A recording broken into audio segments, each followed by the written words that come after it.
Mateus. Se puder aumentar um pouquinho o retorno para mim aqui, João. Mateus capítulo 1. Abra aí comigo.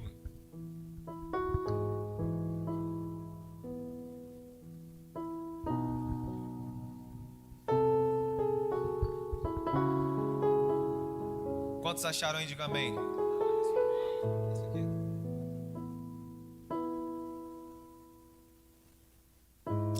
Glória a Deus. Bom, você que teve aqui, quem teve aqui no Dia das Mães? Levanta a mão assim. Foi bênção, né? Dia das Mães, nós usamos o título da palavra como uma mãe exemplar, e nós usamos Maria como esse exemplo. Amém? Então hoje não poderia ser diferente. Nós vamos falar de um pai exemplar. Nós vamos usar o marido dela, José, o pai adotivo de Jesus, aquele que não se fala muito dele. Na verdade, ele vai ser mencionado apenas nas narrativas que fala sobre o nascimento de Jesus, e depois no capítulo 3 de Lucas. Essas narrativas estão no capítulo 1 e capítulo 2 de Mateus, capítulo 1 e capítulo 2 de Lucas, só. Mas já é o suficiente para nós desfrutarmos de algumas características de um excelente pai. E nós vamos ver isso aqui juntos hoje, nesses dois capítulos que vão falar sobre ele, aliás, os únicos, tirando também o capítulo 3. Se a gente chegar no capítulo 3 de Lucas, tem ali falando da genealogia, também é citado. Mas um homem que, acima de tudo, obediente ao Senhor. Um marido, um pai responsável, fiel. Um pai exemplar. Título da nossa mensagem. Eu queria compartilhar um pouco dessas características com você, mas antes eu quero convidar você a fechar os seus olhos, se você puder curvar a sua cabeça. Vamos orar. Senhor, nós te louvamos, Pai, nós te bendizemos, nós te damos graça. Obrigado, Pai, por esse tempo, pelo privilégio de compartilharmos, Pai, aqui esse momento aonde vimos filhos, aonde nós estamos confraternizando, aonde nós estamos nos fortalecendo. Também para aqueles pais que hoje não podem estar mais com seus filhos, ou os filhos que não podem estar mais com seus pais. Como nós encontramos força nessa comunhão dos santos, como nós encontramos força onde o seu Espírito está, onde tem a sua presença. O Senhor nos conduziu até aqui e nós queremos te dar graças por isso. E nesse momento agora da sua palavra, Senhor, que alimenta a nossa fé, que nos encoraja, nós queremos pedir, abra o nosso entendimento em nome de Jesus. Repreenda aqui, Pai, todo sono, toda distração, tudo aquilo que vem para atrapalhar, nós jogamos por terra em nome do Senhor Jesus. E nós declaramos, esse é um tempo, Pai, que o nosso coração está aberto para a sua verdade, para tudo que o Senhor ainda deseja manifestar através da sua Escritura. Seja assim, para que dentro de nós possamos produzir, Pai, frutos que são dignos de arrependimento diante dessa verdade que consola, que exorta, que edifica e nos leva adiante num propósito que é teu. E nós te damos graças por isso, em nome de Jesus. Seja para a tua honra, seja para a tua glória esse tempo, Pai, em nome do Pai, do Filho, do Espírito Santo. Toda a igreja diz amém. Bom, logo no início, nós vamos perceber que Mateus fala que uma dessas características... Vou esperar todos os irmãos sentarem e a gente continua aqui. Os irmãos que estão no serviço também, se você puder aí, se assente.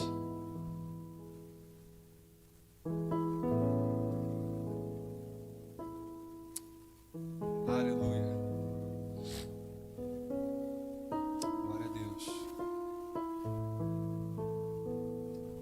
Rapidinho tomar o seu lugar. Isso. Amém. Glória a Deus. Uma das primeiras características que ele vai falar é que José, esse pai que nós estamos falando, ele é justo. Se você acompanhar o verso 18 e o verso 19 do capítulo 1 de Mateus, você vai logo nesses dois primeiros versos, vai perceber duas dessas características. Ele é justo e ele é um homem compassivo. Se compadece com o próximo e principalmente com os da sua casa. Tem compaixão, age de compaixão com os da sua casa. Leia aí comigo o 18 e 19, olha aí o que está escrito. O nascimento de Jesus Cristo foi assim: Maria, a sua mãe, estava comprometida para casar com José, mas antes de se unirem, ela se achou grávida pelo Espírito Santo. José, com quem Maria estava para casar, sendo um homem justo, olha aí, e não querendo envergonhá-la em público, resolveu deixá-la sem que ninguém soubesse. Até aqui por enquanto, olha aqui para mim, por enquanto até aqui. Claro que essa integridade vem dele cumprir a lei e também por ele estar ouvindo, e não só ouvindo, que da parte de Deus agora chega para ele, mas também está obedecendo às orientações de Deus. Agora, imagina você, Rosney, que esse homem aqui, ele está para casar, Vinícius, com essa mulher, amém? E essa mulher, Marlan, ela chega e fala assim: olha, engravidei. Você engravidou? Mas fica tranquilo, porque é do... Alguém falou aleluia? Falou? É porque foi mulher, com certeza. Não foi homem. Não, mas fica tranquilo, porque foi do Espírito Santo. Não foi com outro homem. José... Se vocês conhecem bem essa história aqui, está lá em Lucas capítulo 1, a partir do verso 28 até o 38. Um anjo chega para Maria, fala que ela é agraciada, ela é bem-aventurada, ela foi a escolhida. Aí ela fala assim: mas eu não tenho relação com um homem, como é que vai ser isso? Não, o Espírito Santo vai gerar em você. E ela fala: eis-me aqui, Senhor. Ela se sente feliz também com isso. Então isso que acontece, e nessa parte que nós estamos lendo, já chegou o ponto que ela foi lá falar isso para ele, e ele tá ali, olha, não vou casar mais.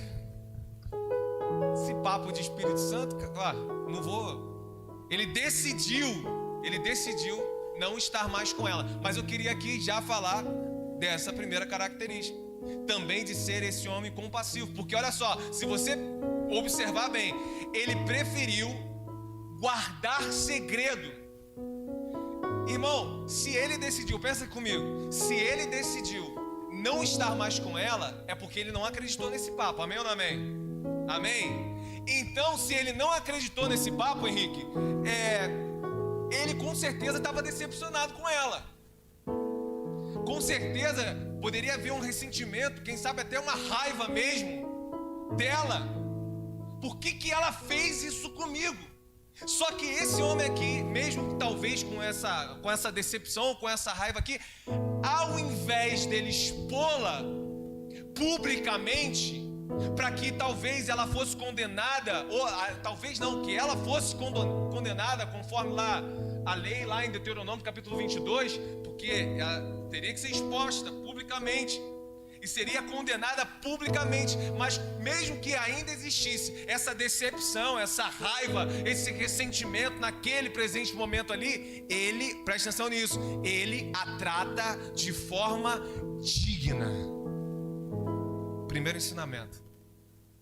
Ainda que tinha algumas coisas dentro dele, ele olhou para aquela mulher e falou: eu não vou condená-la publicamente, eu vou me separar porque eu estou muito bravo aqui, eu não estou caindo nessa história não, mas eu não vou expor a minha mulher, eu vou fazer em segredo. Eles fazem em segredo, 18 e 19, está em segredo, ele está guardando, ainda que dentro tivesse alguns ressentimentos, ainda que dentro tivesse alguma raiva, eu vou guardar essa mulher. Mas pastor, calma aí, você vai falar da relação paternal, é dia dos pais, ou você vai falar da relação conjugal? Bom, eu não sei se você sabe, mas muito do que nós vivemos da relação paternal é um espelho da nossa relação conjugal. É por isso que eu estou falando um pouquinho sobre isso. Primeiro, por que é? Primeiro que o filho, qual é a origem do filho? A relação do pai e da mãe. Primeiro, já começa por aí.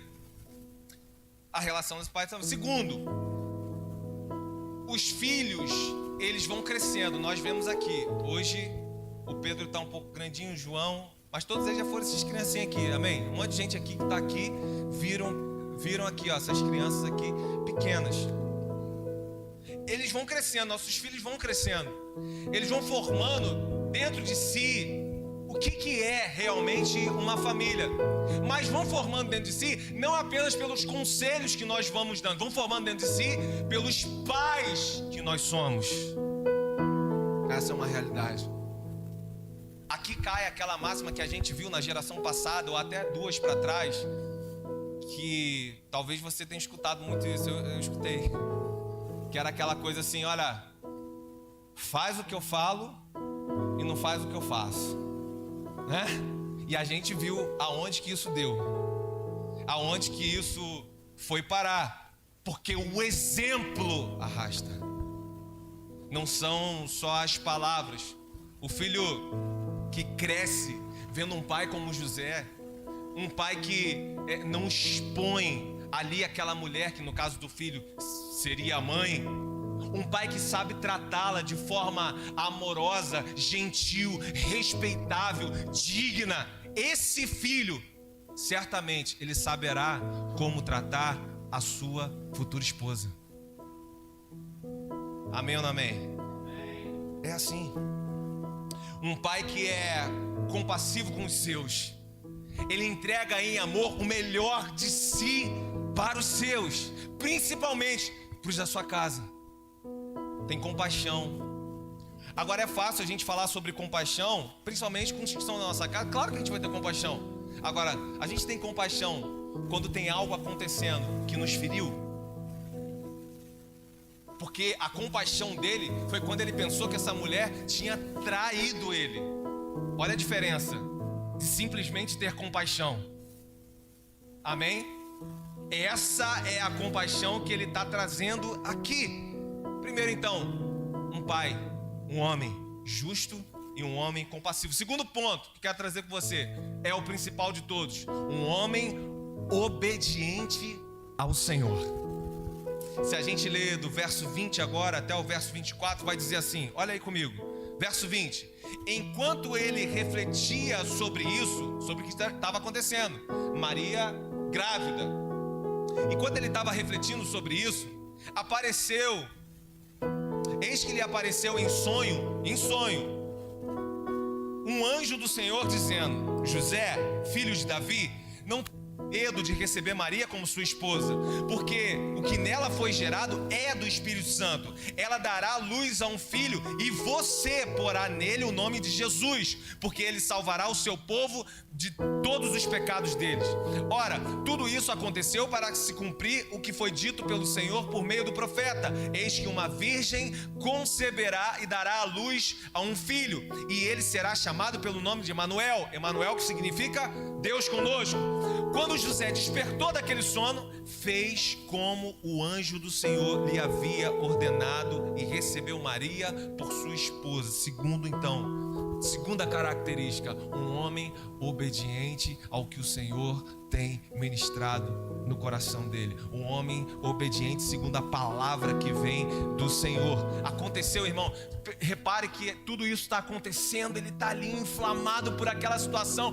Primeira coisa, eu vou refletir. Então assim, se tem algo de difícil compreensão que esteja acontecendo, primeiro ponto, irmão, vai refletir. Mas não é refletir, talvez, usando qualquer pessoa ou sobre os seus pensamentos. Vai refletir ouvindo e se direcionando ao que Deus tem para falar para você. Ele parou, ele foi refletir. Porque homem é assim. Aqui tem um monte de homem. Homem, ainda mais quando toca nesses pontos. Homem quer logo meter os pés pelas mãos. Vamos resolver logo. Resolver a situação. Calma. Vai refletir, irmão. Provérbios, no capítulo 4, verso 23 e 24, de tudo que deve guardar, guarda o teu coração. Calma. A situação é muito confusa. Calma. Vai refletir. Procura o Senhor, guarda o teu coração, guarda os teus lábios de falarem aquilo que você não quer dizer. Calma. É isso que ele foi fazer. Ah, mas pastor, meu filho me decepcionou. Calma. Teve uma decepção grande em casa? Foi com o filho? Calma. Antes de falar com ele, fala com o Senhor. O Senhor vai te direcionar exatamente o que você vai dizer, como você vai dizer, a hora que você vai dizer, como que você vai expressar aquilo. Porque, lembra aí um pouquinho, às vezes a gente, pai, esquece que a gente já foi filho. A gente esquece aquelas voltas todas que a gente tentou dar, achava que estava dando nos nossos pais, né? A gente achava que estava dando. Aí a gente fica ali, às vezes, caindo na mesma coisa. Calma. Tem situações, irmãos, que você precisa. Aliás, em todas as situações, você precisa dar lugar a princípios, a valores, a presença de Deus. Calma, tem coisa que a gente vai enfiando os pés e fala, eu vou resolver, e a gente não resolve nada. Calma. É melhor que nós possamos ir com a sabedoria e com o que o Senhor tem nos direcionado. Amém ou não amém? O Senhor, em momentos assim, Ele vai te responder. Ele vai te direcionar. Ele vai trazer paz ao seu coração. Ele buscou, ele refletiu, e num sonho o Senhor se revelou a ele. Olha isso, irmão. Buscou a pessoa certa. Ficou quieto no momento certo, para na hora que falar e na hora que fizer, seja algo que venha da parte de Deus. Era isso que ele estava falando aqui. Aí o que Deus fala para ele? Lá no verso 21, acompanha aí. Ela dará luz a um filho, e você, José, que vai pôr o nome dele de Jesus, o Salvador.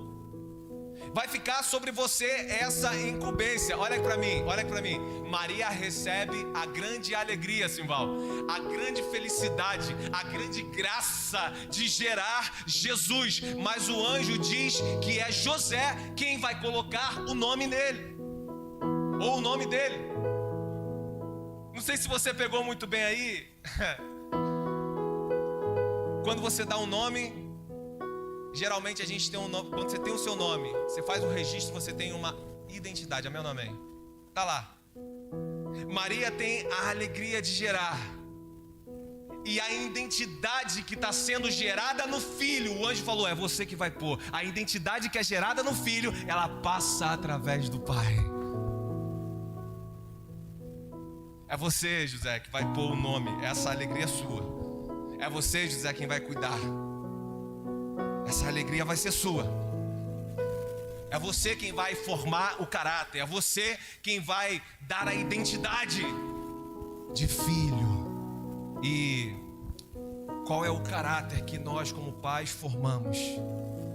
Qual é a identidade que eu e você como pai nós damos ou temos dado aos nossos filhos? Fica uma pergunta. O que eu sei é que se eu e você, nós não somente ouvirmos, mas nós obedecermos a palavra que vem da parte de Deus, os conselhos práticos que vêm da parte de Deus, nós podemos restaurar talvez o que algumas coisas se perderam no meio do caminho com os nossos erros. Mas se estivermos atentos àquilo que Deus tem direcionado, e não só estivermos atentos, mas obedecermos aquilo que Ele tem direcionado, o Senhor pode restaurar muita coisa no nosso relacionamento familiar. Eu creio nisso. Você crê? Está comigo? Ele aqui, José, ele já tinha decidido, Douglas. Estava decidido. Vai para lá que eu vou para cá. O que estava decidido com isso então? Não tem família. Acabou. O projeto família acabou.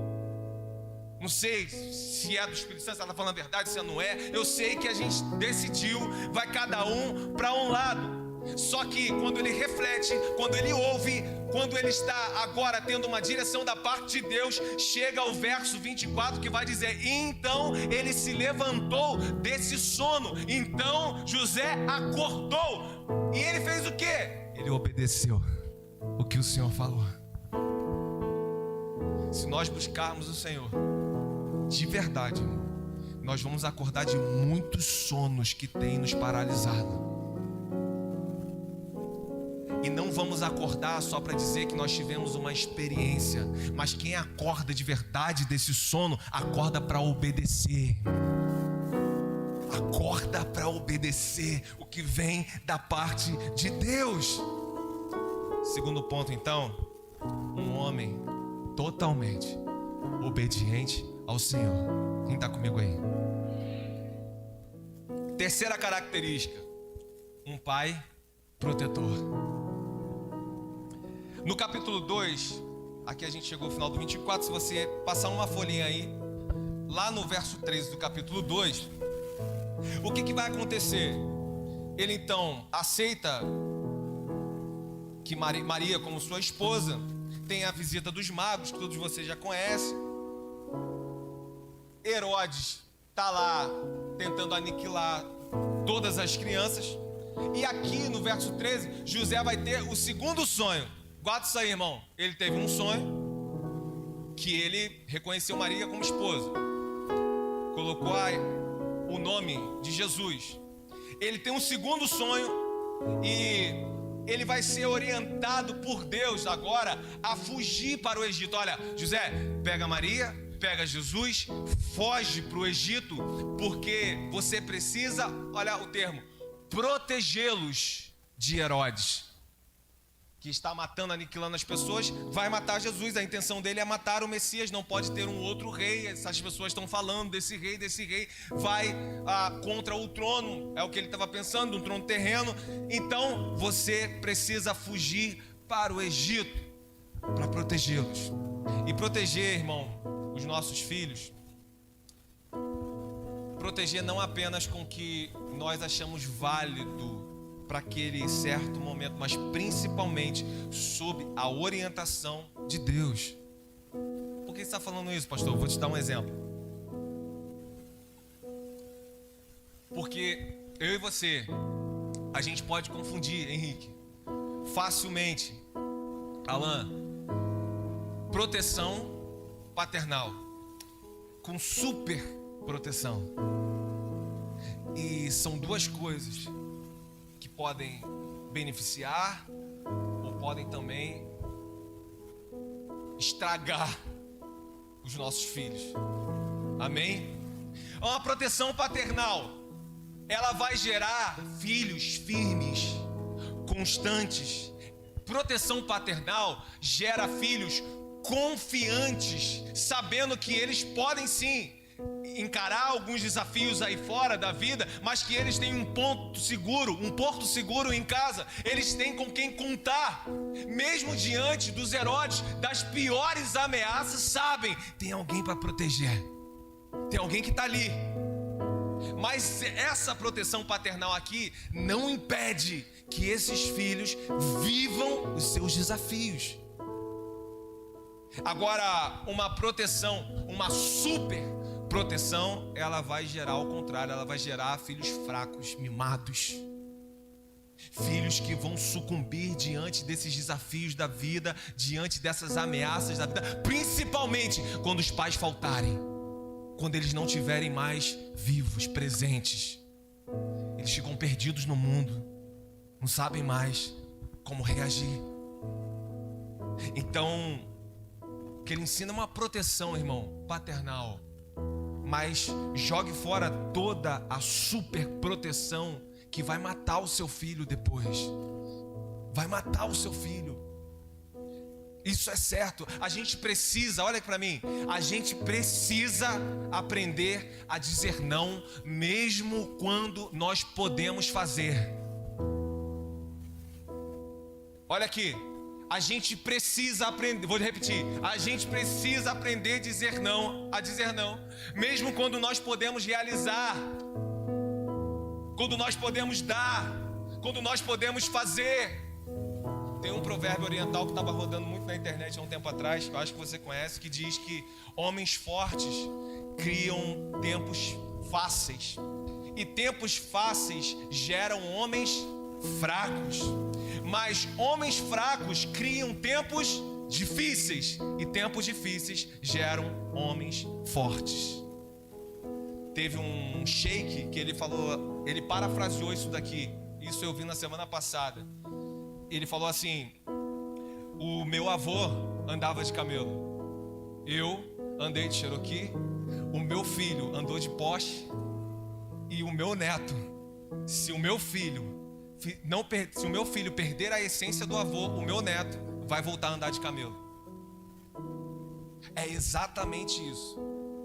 Facilitar demais pode tornar o seu filho cada vez mais fraco. A gente precisa até mesmo para proteger, aprender a proteger.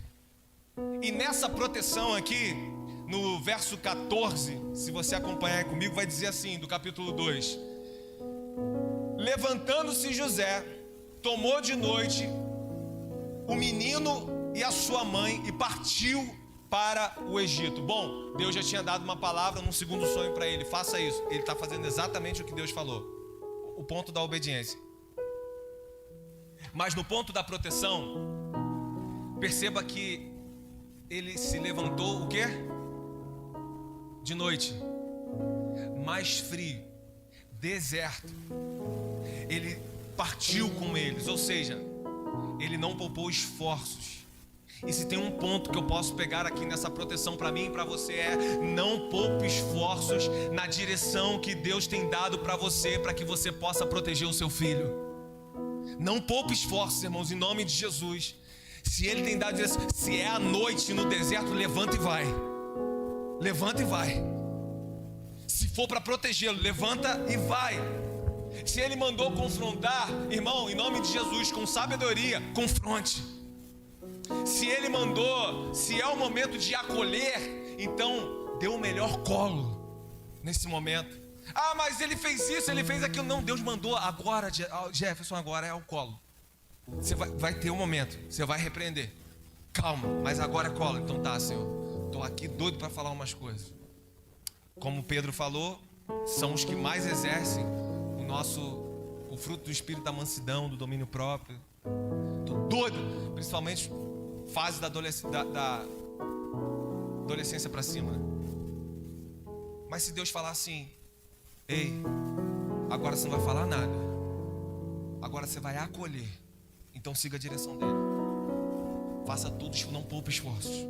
Não poupe esforços para que ele possa ser protegido. Ah, então ele mandou eu orar. Então, irmão, em nome de Jesus, acorda mais cedo, durma mais tarde. Mas não sei o que você vai fazer, mas vai mais no profundo na oração. Vai lá, vai chorar com ele, vai refletir com ele. Ele mandou então repreender. Então, aí já tem um outro ponto. Mandou repreender, mesmo que ele vire a cara para você, mesmo que ele faça beicinho para você, então você vai até ele. Ah, ele vai fazer joguinhos com você, mas você não perca a direção que Deus te deu. Não deixe de estabelecer princípios que o Senhor te deu para poder cair em manipulação de filho. Em nome de Jesus. Se foi o que Ele te deu, vai. Levanta de noite e vai. Vai lá. Porque se você tem uma palavra, olha para mim, se você tem uma palavra de Deus, é tudo que você precisa. Porque se Ele estiver com você, é Ele quem vai agir. E se Ele agir, ninguém pode impedir. Ninguém. Isso também é proteger. O nosso próprio Pai diz, essa palavra diz que Ele nos protege assim, que Ele nos ama assim, porque vai dizer, Deus, a repreensão de Deus é uma forma de amor para com os seus filhos, para que eles não venham se perder. Amém ou não amém? É isso. Bom, aí nós vamos ter no verso 19 até o verso 23, você está acompanhando aí comigo? Eles foram para lá, teve a matança dos meninos de Belém, Herodes. E aí, lá ele vai ter um terceiro sonho. Tá gravando aí, irmão? Estamos no terceiro. Terceiro sonho de José. E o que ele vai ouvir agora é que ele pode voltar do 19 até o 23. Leia comigo. Depois que Herodes, da morte de Herodes, um anjo do Senhor apareceu a José de novo e falou para ele se levantar de novo, tomar o menino, tomar a mãe e ir para Israel, porque os que queriam matar o menino agora eles já morreram. Fala, tá tranquilo, pode ir para lá. Agora tem um ponto importante aqui, irmão. Mesmo a grande ameaça era quem? Quem que era? Herodes. Tá. Então, mesmo quando essa grande ameaça ela passar, como ele estava falando aqui, olha aqui para mim. Continue ouvindo, continue obedecendo e seja você aquele que vai conduzir na direção que Deus tem dado o seu filho e a sua esposa. Então, um último e quarto ponto e característica é: papai, você é o principal condutor dessa casa, na direção que Deus tem dado a você e a sua família. Isso não quer dizer, esposas, que é ele que tem que ser a pessoa espiritual da casa. Não. Isso aí é individual. É você, o Senhor, é o seu marido, o Senhor, é o seu e o Senhor. Mas que os papais, que estão aqueles que estão ouvindo, que são aqueles que têm a direção e o governo desse lar, sejam os principais condutores aonde Deus quer levar essa família. Quem está comigo aí, diga amém. Essa é a última e a quarta característica. 1 Timóteo no capítulo 5, no verso 8, vai dizer: se alguém não cuida dos seus, especialmente da sua própria família, esse negou a fé e esse é pior do que o descrente, ou o ímpio, em algumas traduções aqui. Talvez nós reproduzimos algumas falhas exatamente porque nós não tivemos o privilégio de ter um pai como José.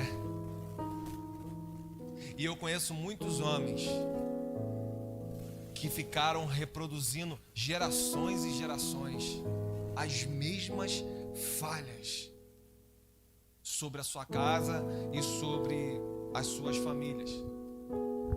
Filhos que queriam ter um relacionamento diferente com o pai e por não conseguir isso, não tiveram um relacionamento de pai para com seus filhos também. São muitos os casos, principalmente entre os homens. É aquela história de Absalão, lembra? Eu falei numa quinta-feira aqui. Absalão pega Amnon violentando a sua irmã Tamar. E ele mata Amnon, o seu meio-irmão. Um erro gravíssimo. E Davi, que era o pai, você que não sabe, Davi era o pai, o rei. Davi fica maluco com aquilo e ele não quer ouvir Absalão. Absalão foge de Israel e ele fica 3 anos fora. Ele pede para o capitão para ele poder voltar. Aí Davi, que era o rei, deixa ele voltar, mas fala assim: mas eu não quero falar com ele. Olha a reação desse pai: eu não quero falar com ele. E aquele filho ali fica tentando de alguma forma. E aí chega um determinado momento que Joabe intercede o capitão de Davi, e Davi fala: não, então fala que ele pode vir aqui, ele pode entrar. Tá. Aí ele vai lá, ele fala, ele se rasga na frente do pai, e o pai, Davi, ele apenas dá um beijo no rosto dele e vira as costas e vai embora. Aí ele sai e ele está suplicando, ele está mandando um recado. Ele chega a dizer assim, num certo momento: pai, se Se o Senhor tem algo contra mim, então me mate logo de uma vez. Olha o grito desse filho, irmão. Ele preferia a morte do que não ter o relacionamento com o pai, mesmo com o erro que ele cometeu. Mas olha a conturbação. Por falta de quê? Por falta de conversar, de saber se relacionar. A falta era disso. E dessa vez que ele não escuta, Absalão sai tramando e fica 4 anos tramando contra o próprio pai. Ele fala assim: agora eu vou juntar esse povo todo, eu vou tomar o trono dele, eu vou matar ele. Aquele filho que, Aloísio, só queria conversar, mesmo sobre o erro dele. Agora, por não ter a voz do pai, ele fala: eu quero que esse velho morra, eu quero é matar ele, eu quero tomar o trono dele. Ele começa nas províncias da cidade e começa a falar assim: olha, você não acha que você não deveria estar pagando esse imposto? Está muito alto isso. E ele começa a ganhar politicamente todo mundo. E ele consegue juntar uma multidão muito maior do que Davi tinha com ele, o próprio rei. E eles invadem e Davi tem que fugir na calada da noite no deserto chorando. Chorando: meu filho Absalão. Só que ele tinha alguns homens de guerra. Esses homens juntam alguns lá dos seus soldados e eles vão para a guerra contra ele, e Davi não vai. Davi fica lá. E nessa guerra, quando eles estão saindo da cidade, Cristiano, Davi fala assim aos capitães: por favor, se vocês têm amor a mim, não façam mal ao jovem Absalão. Ele é meu filho. Só que ele era o principal dos líderes agora lá. E aqueles homens vão para a guerra. E aquele homem que ele falou isso é o homem que dá 3 cravadas no coração de Absalão e mata Absalão. E depois ali o corpo dele no chão, todos os outros que estavam lá, todos vieram cravando lança neles também. Porque sabia que Absalão ia matar todo mundo, inclusive Davi. Eles sabiam disso. Eles precisaram tomar essa atitude. E aí eles voltam. E o mensageiro está chegando agora para falar com o rei Davi. O pai, olha aqui, não é o rei Davi, é o pai. E aí ele chega: Senhor, o Senhor te deu vitória. Ele aniquilou todos os seus inimigos. E o pai, o rei, se fosse o rei festejaria. Mas o pai fala assim: tá, tudo bem, mas e o jovem Absalão? Como é que ele tá? Aí o mensageiro fala assim para ele: Senhor rei, todos os que se colocaram contra você foram aniquilados. Sabe o que acontece? Davi sobe na muralha, no portal da cidade. Ele vai para a sala dele e ele começa a chorar profundamente. E a Bíblia diz que ele começa a dizer: Absalão, Absalão, meu filho, porque você era para ter sido eu que era para estar morto. Jovem Absalão, Absalão, Absalão. E ele começa a prantear e chorar. Sabe por quê? Um dia esse homem errou, mandou Urias para a guerra, o que era marido de Batseba. Deus perdoou o pecado dele, mas falou assim: essa mesma espada que você matou esse homem inocente, ela não se apartará da sua casa. Então no fundo esse pai sabia que a culpa era dele. Mas por que ele não evitou com uma conversa? Por que ele não ouviu? Se esse amor era tão grandioso assim, por que ele não ouviu o grito desesperado desse filho? Porque o erro dele era muito grotesco. Então esse pai, Davi, ele tinha que olhar para ele e ver o próprio erro, e depois pensar no erro do filho, e ouvir esse filho, abraçar esse filho. Então talvez algumas falhas de Absalão foram reproduzidas pelas falhas de Davi, dentro do seu lar, dentro da sua casa. O único que reuniu as 12 tribos, mas não conseguiu reunir a própria família. Talvez seja um reflexo desses erros.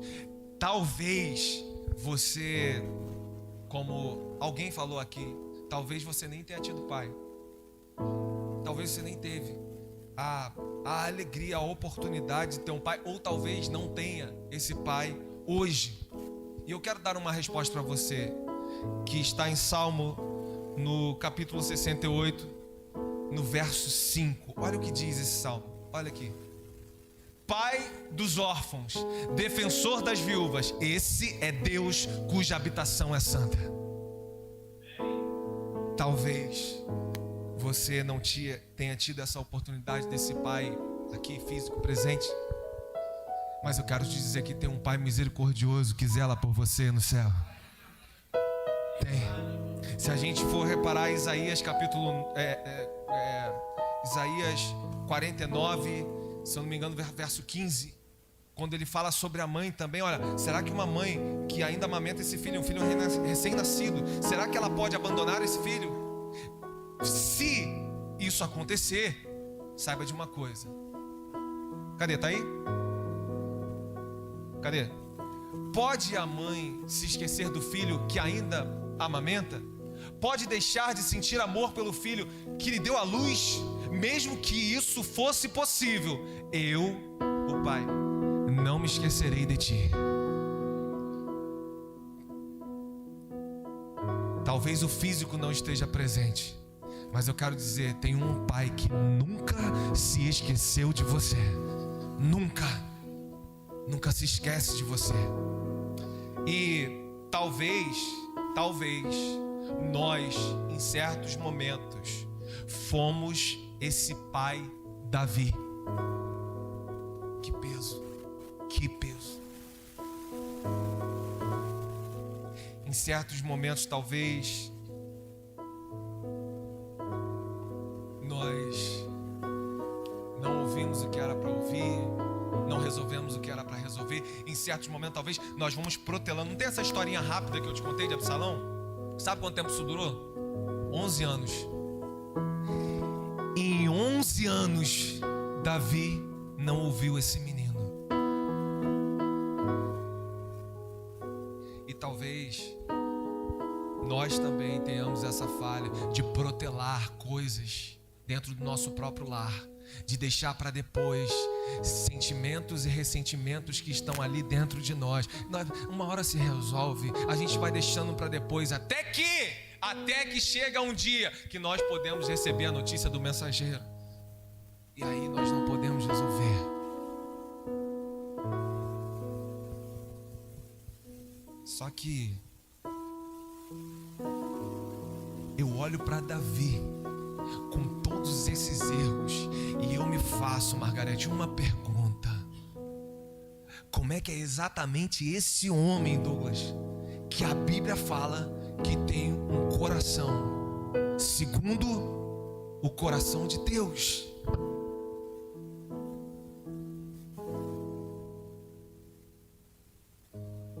Sabe por quê? O louvor pode vir. Olha aqui para mim. Por quê? Porque, Guilherme, diante de todos os erros, imagina você cobiçar a mulher de um homem fiel a ele. Imagina ele tomar a mulher de um homem que falou assim: não, Senhor, eu não vou descansar enquanto os meus irmãos estão na guerra. Como que eu vou me sentir na minha casa, coabitando com a minha mulher, comendo da melhor comida, e meus irmãos lá na guerra? E ele ficou na porta do palácio, em pé, e não foi para cá. Olha a fidelidade desse homem. Davi não quis nem saber da fidelidade desse cara. Tomou a esposa dele. E não bastante, ainda matou esse cara. É desse tipo de pessoa que eu estou falando, que Deus, e essa palavra vai dizer: esse homem é um homem segundo o coração de Deus. Como assim, cara? Eu te explico. É porque quando a realidade chegou de frente dele, quando Deus manda um profeta na frente dele falando quem ele é, não só o que ele fez, mas falando quem ele é, a nojeira daquele homem. Quando Deus manda esse profeta na frente dele, esse homem não se aproveita de ser o rei e poder passar a espada no pescoço daquele profeta e deixar quieto o seu erro. Esse homem cai de joelhos e ele fala: errei contra o Senhor, contra ti, errei contra eles, contra os céus, pequei contra os céus, pequei contra o Senhor. Ele se rende. Por isso é um homem segundo o coração de Deus. Porque falhas todos nós carregamos. Mas o que faz a diferença de sermos homens segundo o coração de Deus ou não é quando Deus nos dá uma oportunidade de conserto. Nós somos aqueles que não continuamos argumentando as nossas falhas.